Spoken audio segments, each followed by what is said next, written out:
کیا کرتے رہے؟ دعوت دین دیتے رہے، اور دعوت دین میں کوئی تعطل بھی نہیں۔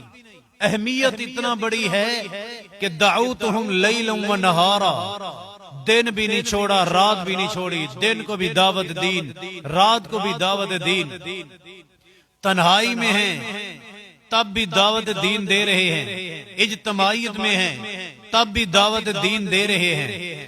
یہ دعوت دین دینا انبیاء کی ذمہ داری ہے، انبیاء کا مشن ہے، وہی مشن اللہ نے آپ کے ذمہ لگایا ہے۔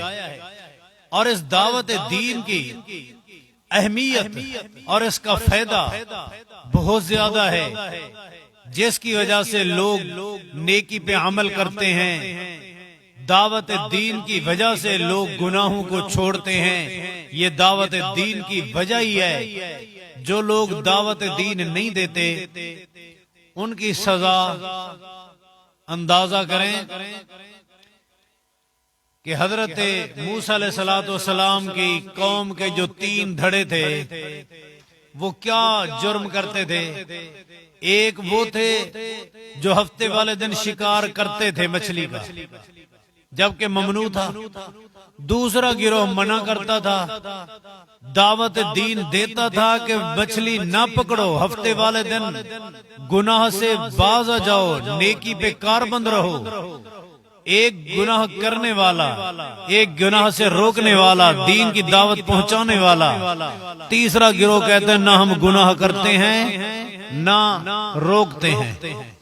اللہ نے جب عذاب بھیجا تو دونوں گروہوں پہ آیا، گناہ کرنے والوں پہ بھی اللہ کا عذاب، جو دعوت دین نہیں دیتے تھے ان پر بھی اللہ کا عذاب آیا۔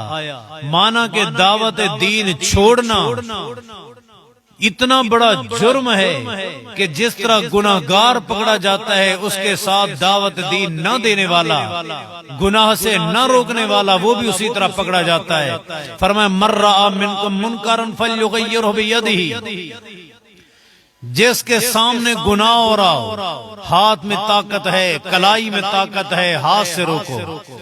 اگر کلائی میں طاقت نہیں پھر زبان سے روکو، زبان سے طاقت نہیں، کم از کم دل میں تو نفرت کریں، اس کا ہم پیالہ ہم نوالا نہ بن جائیں۔ وہ بھی دنیا میں ہیں جو کہتے ہیں کہ بس ہم ہر فن مولا ہیں، ہم ہر فن مولا ہیں، ہر فن مولا۔ کیا مطلب؟ بری محفل میں ان جیسے ہو جاتے ہیں، اچھی محفل میں ان جیسے ہو جاتے ہیں۔ نہ میرے پیارے بھائی، دعوت دین دینے والا گناہ سے نفرت کرتا ہے، گناہگار سے نفرت اس تک ہے جب تک وہ گناہ کرتا ہے اس کو نیکی کی طرف لانے کی کوشش ہونی چاہیے۔ نبی علیہ السلام نے مثال دی ہے صحیح بخاری میں، اس حدیث کو میں اپنے انداز میں ڈھال دیتا ہوں کہ آپ نے فرمایا ایک کشتی ہے، ایک بحری جہاز ہے جس کی 2 منزلیں ہیں، اوپر منزل میں بھی بندے بیٹھے ہیں، نیچے بھی بندے بیٹھے ہیں۔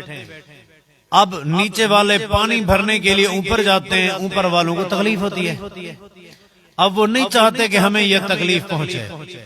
آخر کار انہوں نے تنگ کرنا شروع کر دیا کہ ہر وقت تم آئے ہو، بطور مثال ہمیں نیند ہے، ہماری نیند آپ نے خراب کر دی، پانی بھرتے ہماروں پر آپ کا پانی گرا، کپڑے خراب ہوئے، قسم و قسم کی تکلیف دیتے ہو، تنگ کر رہے ہو۔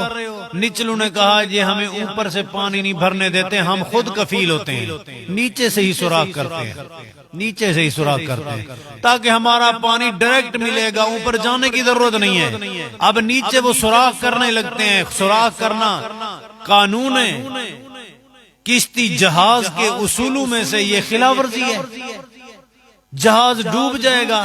اب وہ نیچے سوراخ کرتے ہیں، ٹھک ٹھک کی آواز سن کے جو توڑنے کی آواز آ رہی تھی، اوپر والے کیا کریں گے؟ کہیں گے چلو جی گناہ کرنے والے تو وہ ہے نا، غلطی کرنے والے تو وہی ہے نا، ان کو کرنے دیں، ہم نہ غلطی کرتے ہیں نہ غلطی سے روکتے ہیں، ہم جس طرح کہتے ہیں نا دین پہ عمل کر رہے ہیں، جو گناہ کر رہے ہیں ہم اس کو کچھ نہیں کہتے، نیکی کا حکم نہیں دیتے، گناہ سے نہیں روکتے۔ فرمایا کہ جب یہ آدمی اس طرح کہیں گے نتیجہ یہ نکلے گا کہ نیچے سے جو ہی سوراخ ہوگا وہ بحری جہاز ڈوبے گا، وہ کشتی جو ہی ڈوبے گی نچلی منزل والوں کے ساتھ اوپر والے بھی ساتھ ڈوبیں گے، جو اچھائی کا حکم نہیں دے رہے، گناہ سے نہیں روک رہے۔ اگر جا کے یہ ان کے ہاتھ کو پکڑ لیں خبردار ایسا نہ کرو تو نیچے والے بھی بچ جائیں گے، اوپر والے بھی بچ جائیں گے۔ یہ دعوت دین دینے والا جب تک دعوت دین دیتا رہے گا اس وقت تک یہ اللہ کے دین پہ کار بند ہے۔ اگر یہ خود عمل کرتا رہے، دوسروں کو نیکی کا حکم نہ دے، گناہ سے نہ روکے، یہ مکمل دین پہ چلنے والوں میں سے نہیں ہے۔ مکمل دین پہ چلنے کے لیے ضروری ہے دین کی تبلیغ کرے۔ یہی دین کی تبلیغ تو ہے۔ پیارے رسول کریم صلی اللہ علیہ وسلم اسی مشن کو لے کر چلے تھے۔ طائف کیا کرنے گئے تھے؟ طائف دعوت دین دینے کے لیے گئے تھے۔ پیارے پیغمبر صلی اللہ علیہ وسلم کی 23 سالہ زندگی ساری دعوت دین میں گزری۔ اگرچہ آپ صلی اللہ علیہ وسلم کے ازواج مطہرات کی بیک وقت تعداد 9 رہی، 9 بیویاں ہونے کے باوجود آپ کہیں کس جنگ میں ہیں، کبھی کس جنگ میں ہیں۔ مؤرخین نے مختلف چیزیں لکھی ہیں، مختلف تعدادیں لکھی ہیں۔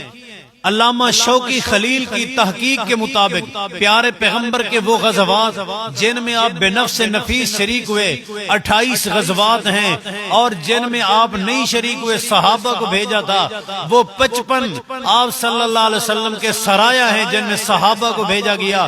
اب اندازہ لگائیں ایک 10 سالہ زندگی کے اندر 28 غزوات اور 55 سرایا، وہ جنگیں تقسیم تو کرو، دن رات کس طرح تقسیم ہوئے، اور یہ ساری مہمیں سر ہوئی۔ ان جنگوں میں مین مقصد کیا تھا؟ اعلاء کلمت اللہ، دین پھیلانا، دعوت دین دینا۔ رستم نے جس طرح ربعی رضی اللہ تعالیٰ سے پوچھا تھا کہ تمہیں کیا ہو گیا ہے، تم اپنے بچوں کو بھی چھوڑ کے، اپنی جائیدادوں کو بھی چھوڑ کے، اپنے نفع کاروبار چھوڑ کے ہمارے پاس فوجیں لے کے آئے ہوئے ہو، تم چاہتے کیا ہو؟ انہوں نے جواب دیا ہمارا ایک ہی مشن ہے، دعوت دین، کہ نخرج العباد من عبادت العباد الى رب العباد۔ ہم بس اتنا ہی چاہتے ہیں کہ بندوں کو بندوں کی عبادت سے نکال کے بندوں کے خالق کی عبادت کی طرف لے جائے۔ بس ہمارا ایک ہی مشن ہے، یہی ہماری دعوت دین ہے۔ سیدنا امام الانبیاء جناب محمد الرسول اللہ صلی اللہ علیہ وسلم فرماتے ہیں مکے والو تم نہیں مانتے، میں طائف جا رہا ہوں، وہ مانیں گے۔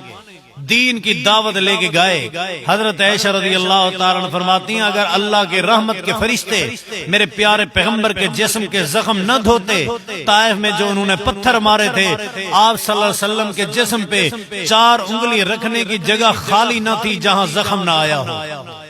دعوت دین کے لیے کتنا مشقتیں برداشت کی، کتنا تکلیفیں برداشت کی۔ فرمایا کہ دعوت دین پہنچاتے رہے، طائف کے پتھر کھا کے دعوت دین پہنچائی، دین پہنچانے میں کمی نہیں آنے دی۔ خیبر کے اندر زہر آلود بکری کھلائی گئی، اس تکلیف کے باوجود بھی دین پہنچانے میں کمی، دعوت دین دینے میں کمی نہیں چھوڑی۔ حتیٰ کہ احد کے میدان میں دانت شہید ہوئے، رخساروں پہ زخم آئے، آج سلم کے سر میں زخم آئے، بے ہوش ہو گئے۔ اتنا تکلیف برداشت کرنے کے باوجود بھی آپ نے دعوت دین پہنچانے میں کمی نہیں چھوڑی۔ پیارے رسول کریم صلی اللہ علیہ وسلم نے کون سی تکلیف نہیں اٹھائی جو آپ کو نہ دی گئی ہو، لیکن دین پہنچانے میں آپ نے کوئی کمی نہیں آنے دی۔ امام ترمذی نے جامع ترمذی کے اندر روایت نقل کی ہے، حضرت حذیفہ رضی اللہ تعالیٰ عنہ فرماتے ہیں کہ پیارے رسول کریم صلی اللہ علیہ وسلم نے فرمایا تھا او لوگو لتأمرن بالمعروف ولتنہون عن المنکر، لوگو دین کی دعوت دیتے رہو، نیکی کا حکم دیتے رہو، برائی سے روکتے رہو۔ جب تک یہ کرتے رہو گے اس وقت تک اللہ تمہارے پر راضی رہے گا۔ اگر تم یہ دعوت دین چھوڑ گئے پھر کیا ہوگا؟ اولا یوشکن اللہ علیکم عقابا، جو دعوت دین چھوڑ دے گا اللہ اس کے اوپر عقاب عذاب مسلط کر دے گا۔ وہ عذاب کی کئی شکلیں ہو سکتی ہیں، اس کی گہرائی میں وضاحت میں نہیں جاتا، جو وہاں حدیث کے الفاظ ہیں وہی ترجمہ کر دیتا ہوں۔ فرمایا کہ اللہ ایک عذاب یہ بھی دے گا کہ ثم تدعونہ ولا یستجاب لکم، ترمذی کی روایت کہ تم اللہ سے دعائیں مانگو گے پھر تمہاری دعائیں قبول کرنا اللہ چھوڑ دے گا۔ دعوت دین دینے والے کی اللہ دعائیں بھی قبول کرتا ہے۔ میں آخر میں شکریہ ادا کرتا ہوں قاری یاسین حیدر صاحب، جنہوں نے اس بزم کو سجانے کی دن رات محنت کی، اور آپ جیسے مخلص داعیان حق کے ساتھ ملاقات کا مجھے بھی موقع دیا۔ اللہ تعالی ہم سب کی یہ کوششیں قبول فرمائے۔ وما علیہ الا البلاغ المبین۔